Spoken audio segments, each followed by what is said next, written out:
ცენტრალური კრიმინალური პოლიციის დეპარტამენტი შედგება რამდენიმე დანაყოფისგან. ეს ორგანიზებული დანაშაული, ეს არის ნარკოდანაშაული, ტრეფიკინგი, კიბერუსაფრთხოება. აი ამ 4 ძირითადი მიმართულებით დიახ არის წარმოდგენილი ცენტრალური კრიმინალური პოლიციის დეპარტამენტი. დაახლოებით რამდენი კაცი მუშაობს?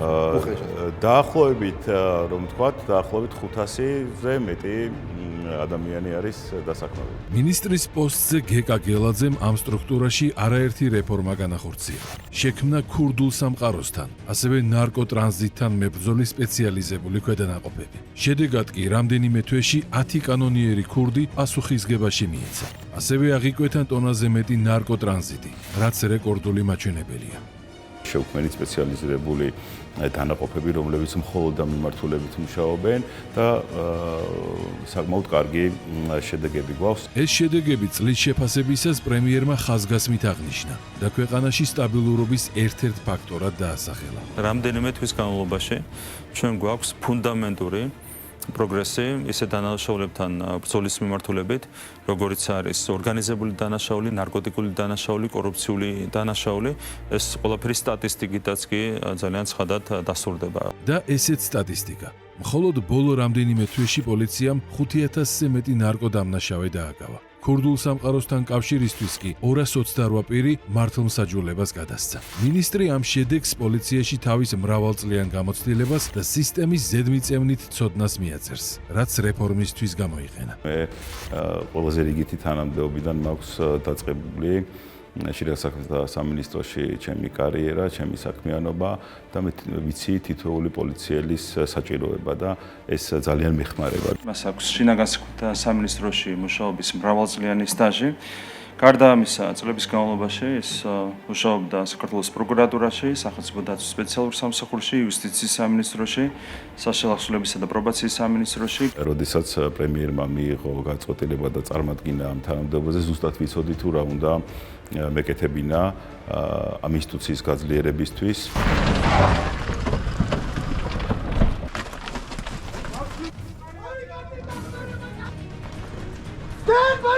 ინტენსიურ ვარჯიშს და 100 გზის გავლილ სამოქმედო სქემას წარმატება პრაქტიკაშიც მოაქვს.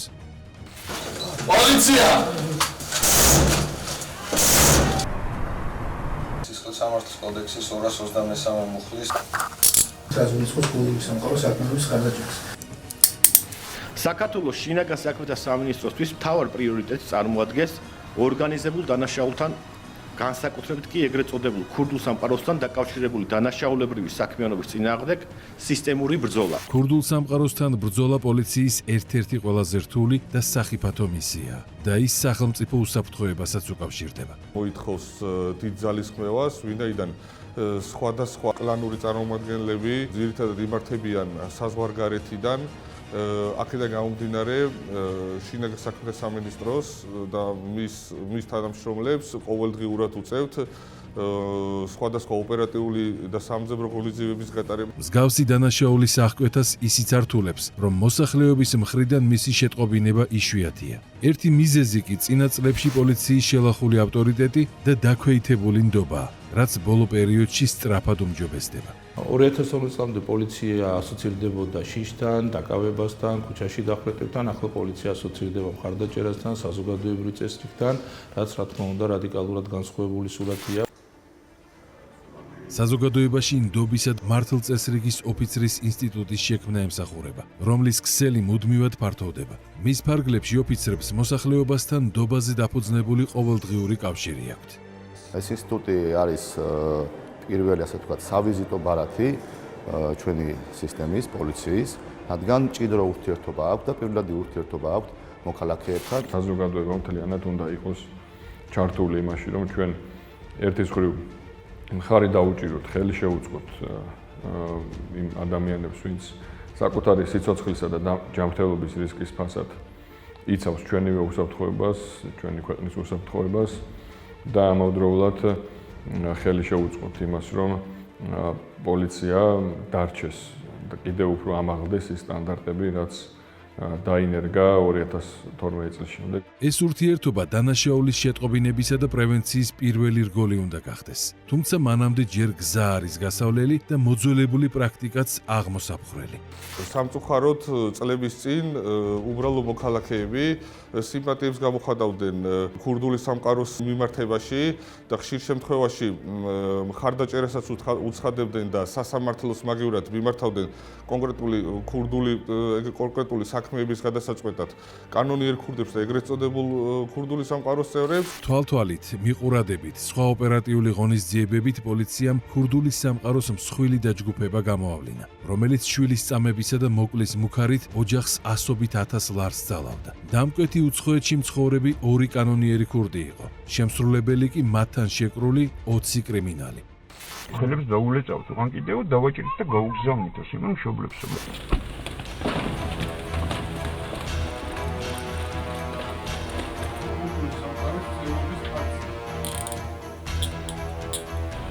სპეცოპერაციის შედეგად ორგანიზებულ კრიმინალთა ჯგუფი ერთ დღეს ერთიანად აიყვანეს და მართლმსაჯულებას გადასცეს.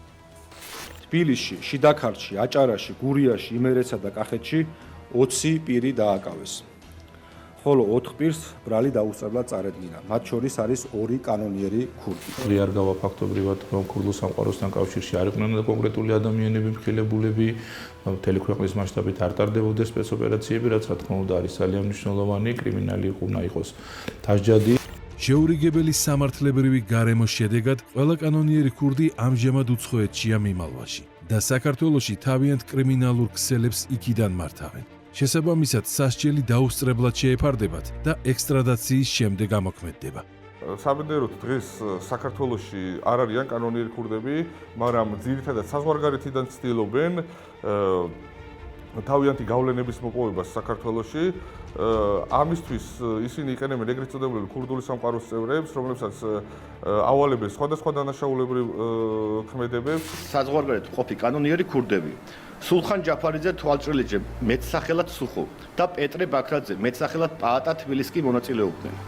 ისინი ერთვებოდნენ მოქალაქეებს შორის არსებული ფინანსური დავების მოგვარებაში და ერთ-ერთი მხარის დასარგებლოდ ეგრეთ წოდებული ქურდული ტრადიციების შესაბამისად იღებდნენ გადაწყვეტილებებს. გამფიზე ჩამოსათვლელები ხარ და მიხერეთ მაკაურობას. პოლიცია! ქურდული სამყაროს აქტიებაში მხარდაჭერის ფაქტები. დავრეკეთ ყველგან, დავაკავშირე რამაზი და ასე თქვეს. მაგას აქ ჩვენთან მხოლოდ და მხოლოდ სალაპარაკო სხვებს ეს არ გეხებათო ჩვენი ძმარიო, მეტი მუგოკო. ქურდულ სამყაროსთან კავშირში მყოფი 45 პირი დააკავეს. ასევე კიდევ 15 პირს ბრალი წარედგინება ნაწილს პენიტენციურ დაწესებულებაში, ნაწილს კი დაუსწრებლად. მათ შორის 3 ეგრეთ წოდებული კანონიერი ქურდია. კიდევ უფრო მსხვილი ქურდული დაჯგუფება პოლიციამ საახალწლო დაიყვანა. 50 კაცი თავიანთ სახლებში დააპატიმრეს. კიდევ 14 კი დაუსწრებლად მისცეს პასუხისგებაში. მათ შორის 5 კანონიერი ქურდი. ქურდული სამყაროს წევრობის ფაქტები. ელადი მიხდის 1900 თვისში მე. დაგწვავენ მე უთხარი 12 წლის ბაღნები მოლოტოვის კოქტეილით მე უთხარი ჩემი. გაირკვა, რომ ქურდული ჯგუფები დანაშაულისთვის ბავშვებსაც იყენებენ, რაც ფართო სურათში კიდევ უფრო დიდ პრობლემას აჩვენებს და პოლიცია მასაც წარმატებით ებრძვის. ბავშვებს კრიმინალისგან იხსნის, რომელთაც მოლოტოვის კოქტეილებს ხან ქურდები და ხან ნაცმოძრაობა აჩეჩებს. კიდევ ერთი წამქეზებელი ნეოფაშისტები აღმოჩნდნენ. რადიკალური ფაშისტური დაჯგუფების 16 წევრი დააკავა. შინაგან საქმეთა სამინისტრომ მათ შორის 10 არასრულწლოვანია. გამოძიების ინფორმაციით ისინი განსაკუთრებული სისასტიკით ძალადობდნენ სხვადასხვა ასაკის პირებზე. ძალადობრივი დაჯგუფების წევრები თავს მოიხსენიებდნენ ნეონაცისტებად და ხელმძღვანელობდნენ ფაშისტური იდეოლოგიით. გავლენების გაზრდისა და ცნობადობის მოხვეჭის მიზნით ისინი რადიკალურ დამოკიდებულებას იჩენდნენ მსხვილთა მიმართ და განსაკუთრებული სისასტიკით ფიზიკურად უსწორდებოდნენ მათ, ვინც მათ იდეოლოგიას არ ეთანხმებოდა. დანაშაულისთვის ბავშვების გამოყენების გამოძიებამ ამ დღეებში სხვა, უფრო მასშტაბური სქემებიც გამოავლინა. ქურდობა არასრულწლოვანების შესრულებით და მოპარული ნივთებით ვაჭრობა გახსნილია ორგანიზებული დანაშაული. გამოძიების ინფორმაციით გამოვლენილი ჯგუფი დედაქალაქის პარალელურად რეგიონებშიც მოქმედებდა. თბილისსა და რეგიონებში მუქარითა და ფულით ორგანიზებული ბავშვთა ჯგუფები ცენტრალიზებულად იმართებოდნენ. იღებდნენ და ასრულებდნენ ძარცვის შეკვეთებს. შემიტირდა თუ ხერხემად შერკადაგვამტყიორი. გააკეთებინე რამე 1-500 ლარი მოგჭირო. ნაკურდალი სარეალიზაციოდ ვაგზლის ბაზრობაზე ამ მაღაზიაში ხვდებოდა. მსგავსი დაჯგუფებები, ნაცმოძრაობა თუ ნეოფაშისტები, რომლებიც კრიმინალში ახალგაზრდებს ითრევენ, ორგანიზებული დანაშაულის მხოლოდ ერთი უჯრედია. უფრო მსხვილი სტრუქტურა კი ქურდული სამყაროა, სადაც პერიოდულად შიდა დაპირისპირებაც ხდება. მათ შორის საჯარო სივრცეში ცეცხლის გახსნის ფორმით, რაც უდანაშაულო ადამიანებსაც საფრთხეს უქმნის.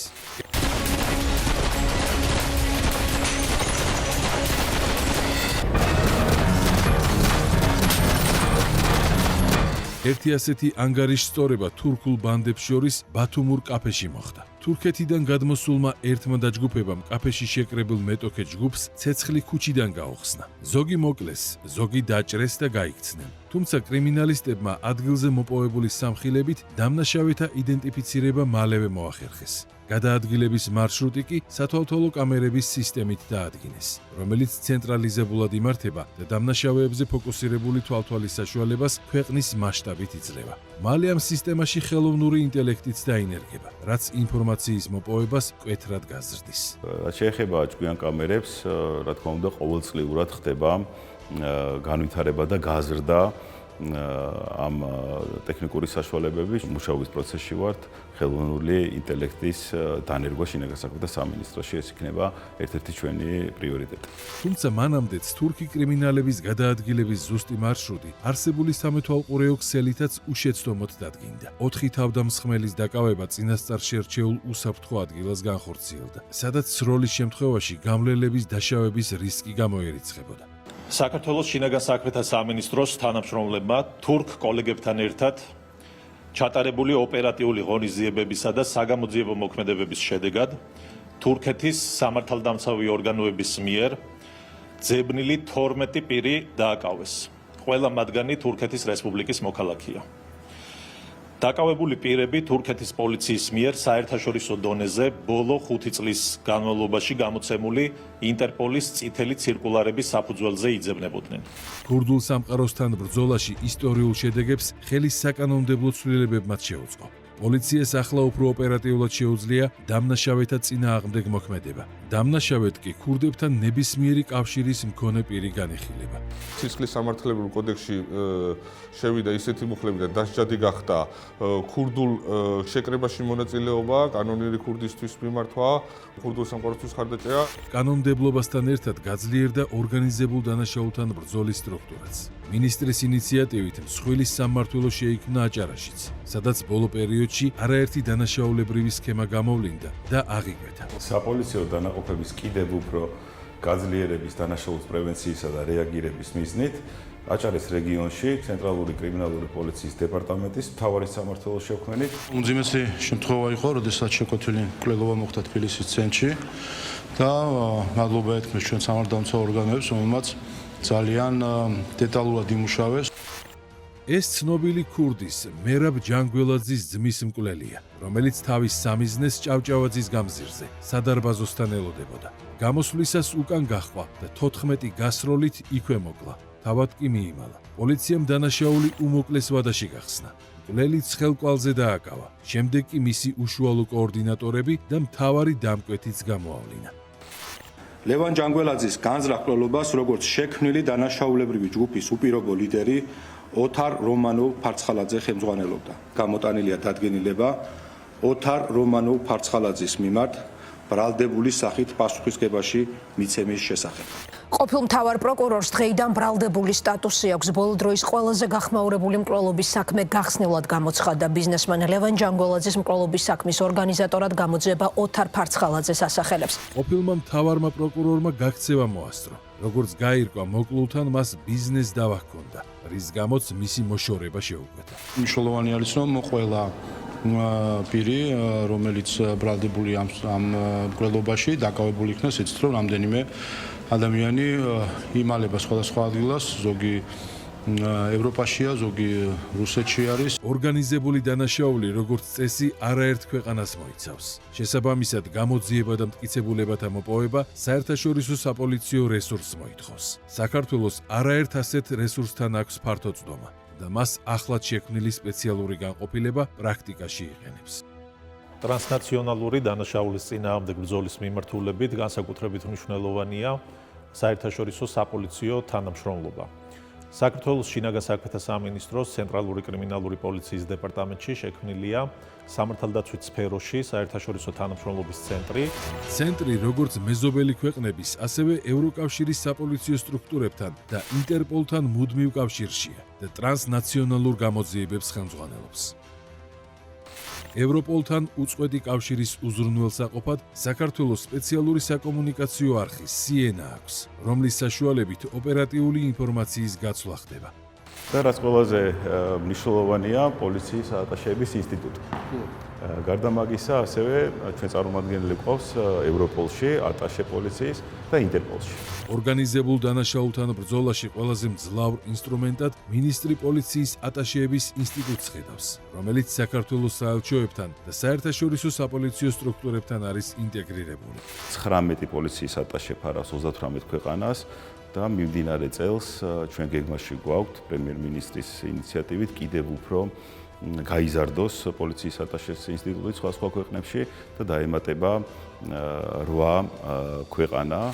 პოლიციის ატაშეებს დიპლომატიური სტატუსიც მიენიჭათ, რაც მათ საქმიანობასაც აადვილებს და ეფექტურობას ზრდის. საფრანგეთის ეროვნულ პოლიციასა და საფრანგეთის ეროვნულ ჟანდარმერიაში მივლენილი იქნა მეკავშირე პოლიციელები. ისინი ყოველდღიურ რეჟიმში უშუალოდ არიან ჩართული ფრანგ კოლეგებთან ერთად დანაშაულის წინააღმდეგ ბრძოლის მიმართულებაში. და ყველა ამ საერთაშორისო ფორმატში აქვთ გამორჩეული შედეგები, რაც მსოფლიო რეიტინგებშიც აისახება. 2025 წლის ტერორიზმის ინდექსით საქართველო ევროპაში მოწინავეა და ორგანიზებულ დანაშაულთან ბრძოლის ამ სეგმენტში ნატოს 20 ქვეყანას უსწრებს. 2012-ის შემდეგ ამ ინდექსში საქართველო 59 საფეხურით დაწინაურდა, რაც რეკორდული შედეგია. ტერორიზმთან მიმართებაში თუ სხვა ტიპის დანაშაულებთან მიმართებაში, რაც ითხოვს საერთაშორისო ჩართულობას და საერთაშორისო თანამშრომლობას, საქართველო აქ არის ძალიან წარმატებული და ამას ასე ვთქვათ, ვერ მალავენ ის ობიექტური კვლევები, რომელიც და ობიექტური შეფასებები, რომელიც ამ მიმართულებით კეთდება. ეს არის ქვეყნის უსაფრთხოებისთვის ერთ-ერთი მნიშვნელოვანი მიმართულება.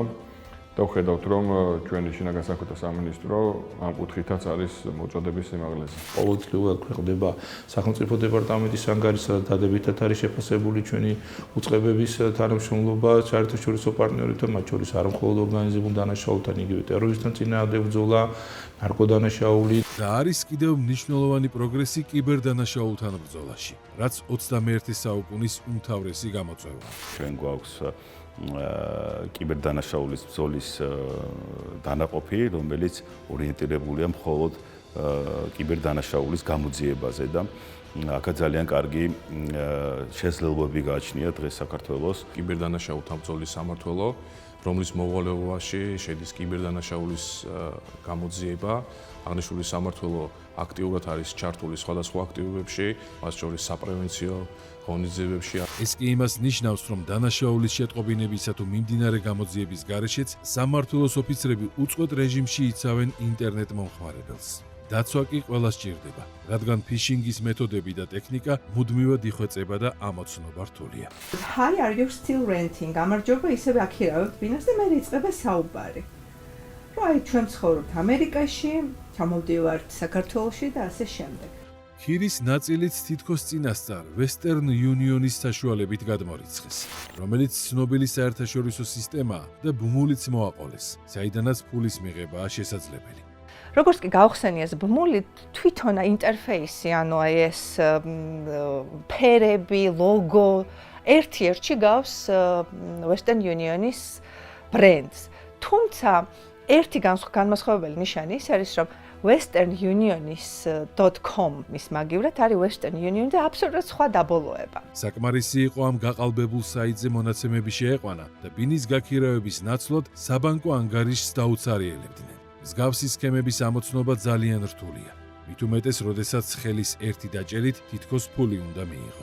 ძალიან კარგად არის დამუშავებული პლატფორმები, მათი ფერები არის აღებული კომპანიის და უბრალოდ ამ შემთხვევაში რთული არის რომ გაარჩიოს ინდივიდმა, მაგალითად ეს რეალურად ის კომპანია თუ რაღაც ყალბი კომპანია არის. ფიშინგის ფორმაა კოლ-ცენტრებიც, როდესაც პირადი მონაცემების მიღებას ტელეფონით ცდილობენ. ნაცმოძრაობის მოლარე დავით კეზერაშვილი, ასევე გია გეწაძე, პეტრე ცისკარიშვილი და მათთან დაკავშირებული მილტონ ჯგუფი უკრაინაში ამ ფორმატის ყველაზე ცნობილი ნაცჯგუფია. მის საქმიანობას ევროპოლიც იძიებდა და საქართველოშიც მასთან დაკავშირებული 10-მდე თაღლითია დაკავებული.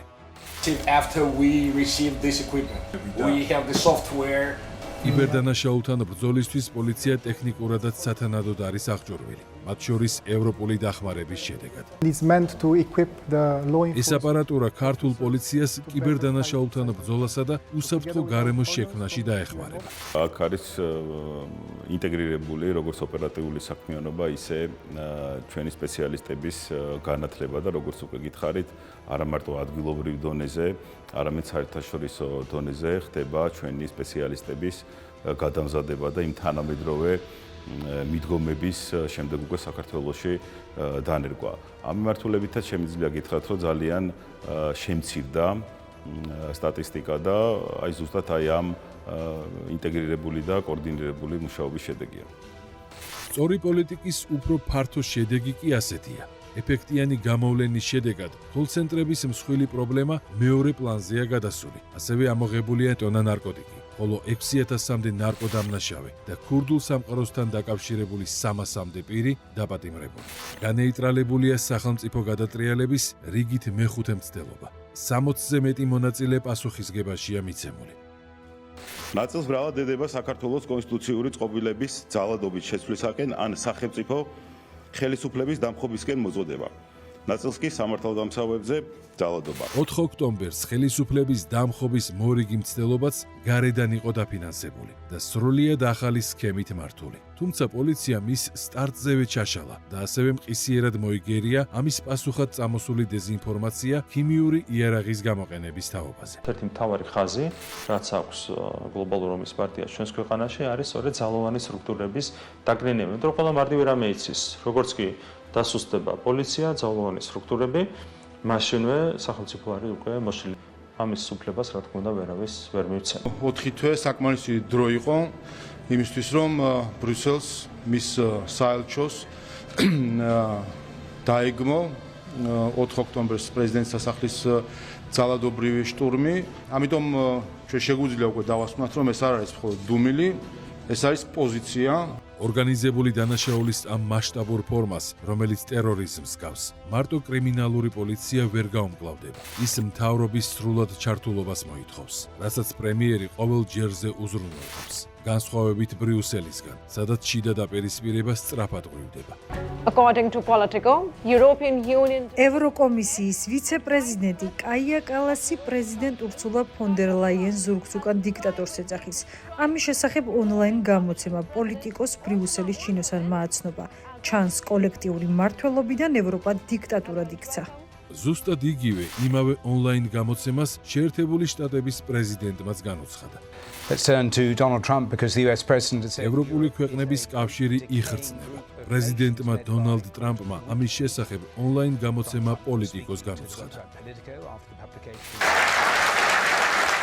დათუ თავისუფალი სამყაროს ლიდერი ამბობს ამას, იმედია ევროპაც გააცნობიერებს და უარს ეტყვის ბრიუსელს, რომელიც საქართველოში გადატრიალების სცენარებს აფინანსებს. მანამდე კი ამ ორგანიზებულ დანაშაულს ქართული პოლიცია წარმატებით იგერიებს და ქვეყანაც განვითარებას სწრაფი ტემპით აგრძელებს.